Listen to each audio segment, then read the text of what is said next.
Hello students, myself Jaya Verati, lecturer CDDM GWPC Sanganer. Girls, आज हम start करेंगे DNGC 2 का यूनिट 7 और यूनिट 7 में जो हमारा पार्ट 1 है 7.1 दैट इज़ मेंडिंग। सबसे पहले हम मेंडिंग शब्द का अर्थ समझेंगे। देखिए, मेंडिंग जो वर्ड है that is an umbrella term. ये बहुत सारी चीज़ों को इंक्लूड करता है, like it includes all kinds of repairs on the clothing. हम इस वक्त क्लोथिंग की ही बात कर रहे हैं एक्चुअली। इधर जब भी मैं मेंडिंग वर्ड यूज़ कर रही हूँ इट मीन्स रिपेयर और मेंडिंग ऑफ क्लोथिंग। कहीं कहीं रिपेयर और मेंडिंग को बहुत ही इंटरचेंजेबली यूज़ कर रहे हैं, but somehow mending is a bigger umbrella term and it includes all kinds of repairs that is being done to the damaged garments. अब यहाँ डैमेज्ड गारमेंट्स का क्या मतलब हुआ? देखिए, जब हम कोई भी वस्त्र या हमारा गारमेंट कॉन्स्टेंटली यूज़ करते हैं तो वियर एंड टियर, समय के साथ उसमें वो कपड़ा कहीं से घिस भी जाता है, कभी फट भी जाता है, कभी एब्रप्टली भी ख़राब हो जाता है। It happens. अब हम एकदम से वो गारमेंट को थ्रो ऑफ नहीं कर सकते हैं, फेंकते नहीं हैं, and we don't need to, because हमारे पास टेक्निक्स हैं जिनके द्वारा हम उस गारमेंट को ठीक करके पहन सकते हैं। अनलेस एंड अनटिल बिल्कुल ही यूजेबल आइटम नहीं है, so we can always mend it or repair it. Repairing is the process जहाँ हम डिफरेंट मेथड्स के द्वारा, अब रिपेयर कुछ भी हो सकता है। आपकी हेमलाइन की हेमिंग हट गई है, आप उसको रिपेयर कर सकते हैं। बटन टूट गया है, उसको भी रिपेयर कर सकते हैं। This small tasks that we are doing is repairing and the umbrella term is mending. Here you can see a technique by which the denim fabric has been mended. इसको अपन बाद में एंड में इस पे बात करेंगे। I think now it's quite clear to you what is mending. Now we come back to our syllabus. Syllabus में उन्होंने 7.1 mending, 7.2 darning, then patching and then renovation. See, darning and patching are basically two different techniques of mending or repairing a garment, and renovation is absolutely a separate topic. अभी आज हम सिर्फ 7.1 पे mending शब्द क्या है और उसमें क्या क्या एक्टिविटीज़ इंक्लूड हो रही हैं उसी के ऊपर हम सिर्फ बात करेंगे। अब मेंडिंग स्टार्ट करने से पहले देखिए, हैंड वर्क है। आजकल मेंडिंग आपका मशीन से भी होता है, बट हम हैंड मेंडिंग की ही बात करें तो हमारे पास एक बेसिक किट होना चाहिए, लाइक योर हैंड निडल, जो भी आपके पिन्स हैं, dress makers pins, safety pins, thimble, needle, seam rippers, sewing gauge, glue sticks, extra buttons, fray preventer, इस तरह के सारे एक जो बेसिक हमारा सुइंग किट होता है वो सारा के सारा हमारे पास होना चाहिए। देन अब मेंडिंग भी कई प्रकार की हो सकती है, बट एक तो प्रिवेंटिव मेंडिंग, यानी हम पहले ही जब कोई वस्त्र खराब होने लगे उससे पहले ही अगर हम उसको कुछ मरम्मत कर दें या रिपेयर कर दें, that is called preventive mending.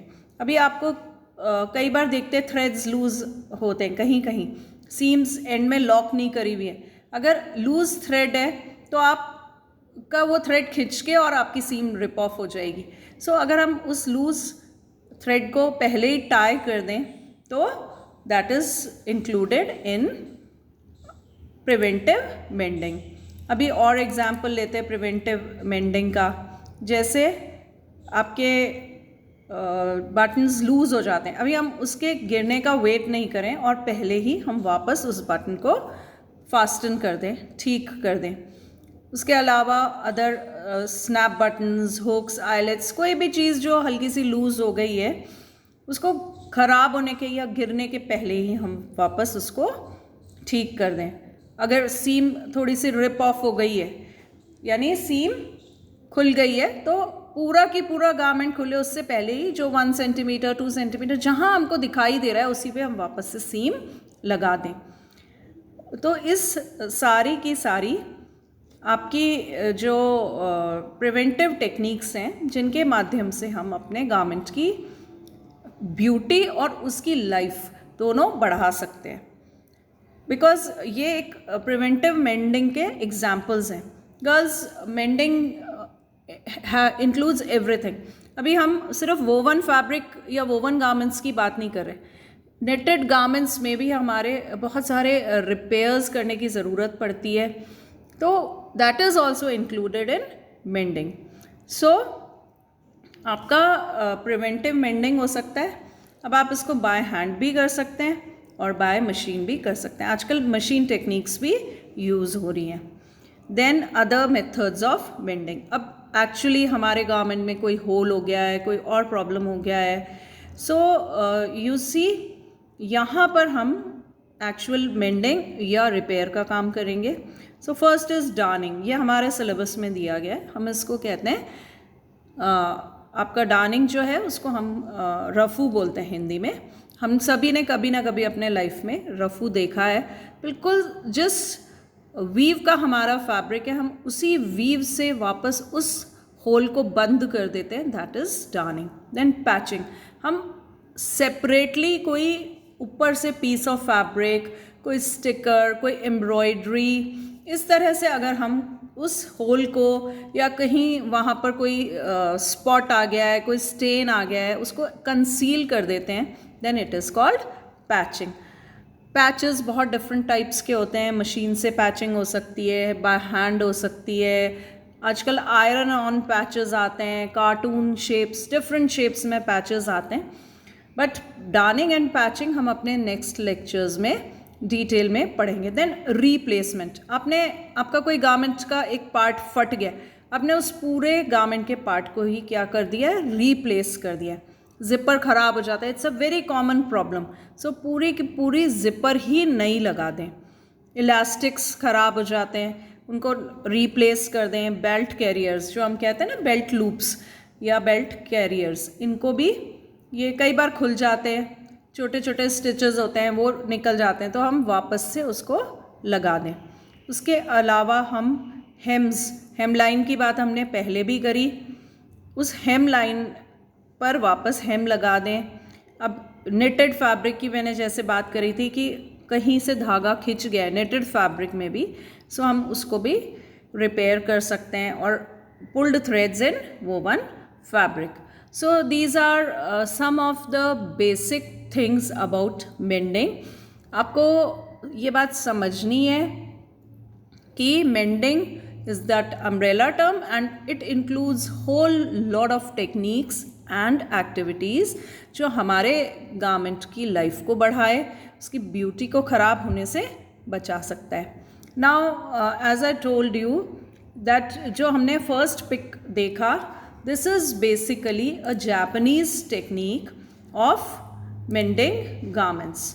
Japanese technique है ये फैब्रिक को या गारमेंट को ठीक करने की, और इसको बोलते हैं शासिको।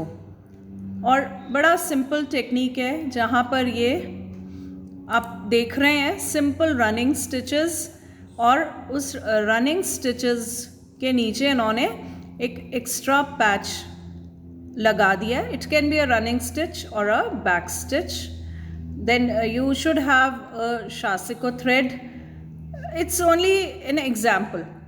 ये तो एक आपका एग्जाम्पल मैंने दिया है, बट इट्स नॉट नेसेसरी कि आपका जो भी मेंडिंग कर रहे हैं वो सरफेस पे रिवील हो या सरफेस ऑर्नामेंटेशन की तरह नज़र आए। Since I had use this picture, so I am telling you about this, that what technique is this. अभी हम थोड़ा सा मेंडिंग की हिस्ट्री के बारे में भी बात करें।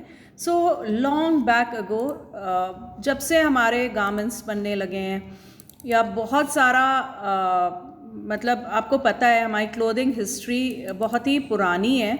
सो इन दैट केस आपका जो मेंडिंग है उसकी एक बहुत ही पुरानी हिस्ट्री है, और मेंडिंग बहुत टाइम से करी जाती रही। ऐसा नहीं है कि हम आज ही ये कर रहे हैं. ओवर द ईयर्स बहुत पहले से ही मेंडिंग करने लगी थी, और मोस्टली जो लेडीज़ ऑफ द हाउस थी वो जनरली मेंडिंग का काम करते थे. So it's not a very new concept. और आजकल हम एक सस्टेनेबल फैशन की बहुत बात सुन रहे हैं. सो दैट इज़, या हम इको फैशन या इको फ्रेंडली गारमेंट्स, ये सब चीज़ें क्यों कि हम अपने गारमेंट्स को थ्रो ऑफ ना करें, बिकॉज गारमेंट या टेक्सटाइल इंडस्ट्री से बहुत ज़्यादा पॉल्यूशन होता है. So with a little mending और अ लिटिल रिपेयर और कुछ क्रिएटिव आइडियाज़ को यूज़ करते हुए हम एक गारमेंट को फिर से पहनने लायक बना सकते हैं. It can be used again. But जब हम मेंडिंग स्टार्ट करते हैं उसके पहले कुछ एक पॉइंट्स हमें देखने हैं कि is it actually worth repairing. आपको ये ज़रूर देखना है, आप हर गारमेंट को एकदम से मेंड नहीं कर सकते हैं. सो आपको डेफिनेटली बिफोर स्टार्टिंग ये देखना पड़ेगा, ये डिसीजन लेना पड़ेगा कि मेंड करना है या नहीं करना है. उसके लिए आप देखेंगे कि कितना एक्सटेंसिव डैमेज है, वो रिपेयरेबल है भी या नहीं है. दूसरा, उस रिपेयर को करने के लिए हमारे पास स्किल है या नहीं है, या हमें किसी प्रोफेशनल की हेल्प लेनी पड़ेगी, या फिर वो गारमेंट इतना पुराना हो चुका है या उसकी फैब्रिक इतनी ख़राब हो चुकी है कि हमें मेंड करना है या नहीं करना है. सो इन सारे पॉइंट्स को माइंड में रख के and then we will start mending. और अगर हमें लगता है कि नहीं, बिल्कुल ही नहीं हो सकता mend, then we would always go for a new fabric और a new garment. So this is the basic about mending. Thank you.